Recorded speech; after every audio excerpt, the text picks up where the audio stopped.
He'd always loved her cooking. Still, he wanted some part of her wedding day to look and feel like a fairy tale. Although Andy wasn't rolling in dough either, he was handy. With Christmas less than 2 weeks away, he went with that theme. Emma had always loved Christmas traditions, so he'd made use of the abundant fir trees in town and hung bows of evergreen, tied with red ribbon all around the first floor. He'd also dug through his family's extra boxes of white Christmas lights and solicited his few friends for extras. With hundreds of yards of strands in hand, he'd strung them throughout the lobby, parlor, and dining room. He'd hit the discount store to purchase dozens of white pillar candles, then drove up to Montrose to a wholesale florist. Abundant blooms and soft candlelight hid the defects of the array of mismatched vases he'd collected. As a final touch, he'd swathed the banisters and decorative columns in shimmering white organza to give the old Victorian a look of bygone elegance. The entire first floor now twinkled, just as Emma deserved. He kissed her cheek. "You're welcome. But as nice as this all looks, it's got nothing on you. I've never seen a prettier bride." Gorgeous would be the right word. Like the inn, she'd been transformed. She'd traded in her sweats and loose-fitting sweaters for a sleek, vintage-style satin sheath, exchanged her standard ponytail for loopy red curls framing her face beneath a simple veil.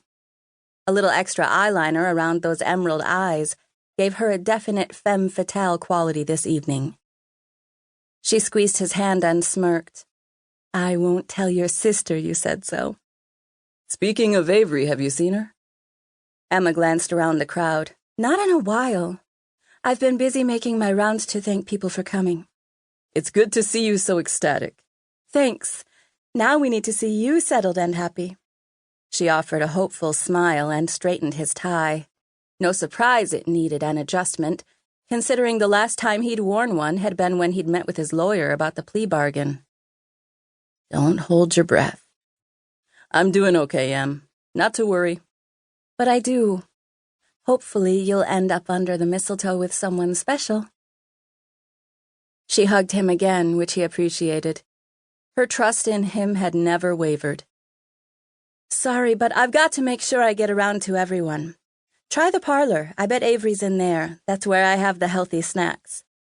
Then I'll need a pit stop by the dining room first." They chuckled before he waved her along. Pushing past a cluster of Mrs. Duffy's cronies, he spotted his sister and Gray in the corner of the parlor, as Emma had suspected.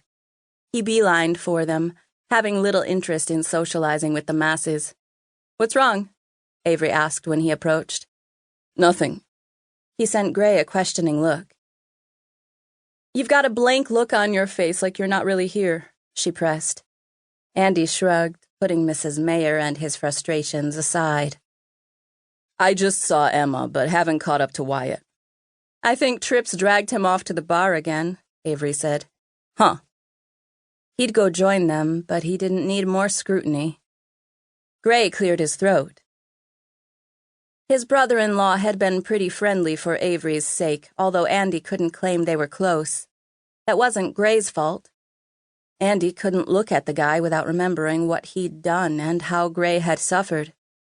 Fortunately, after knee surgery and a long stretch of physical therapy, which also netted Gray his wife, he'd made it back on the slopes and kept his mountain expedition company afloat.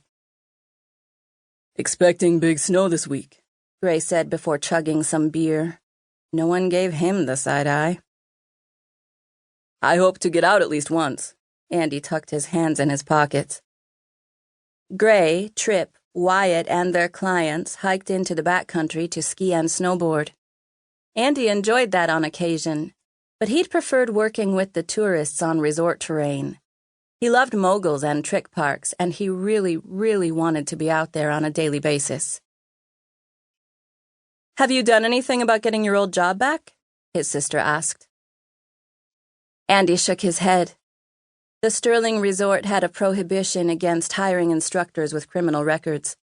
It'd be a serious long shot, so he had to figure out the best approach. "Nikki's here tonight," Avery said. "I know." Andy had been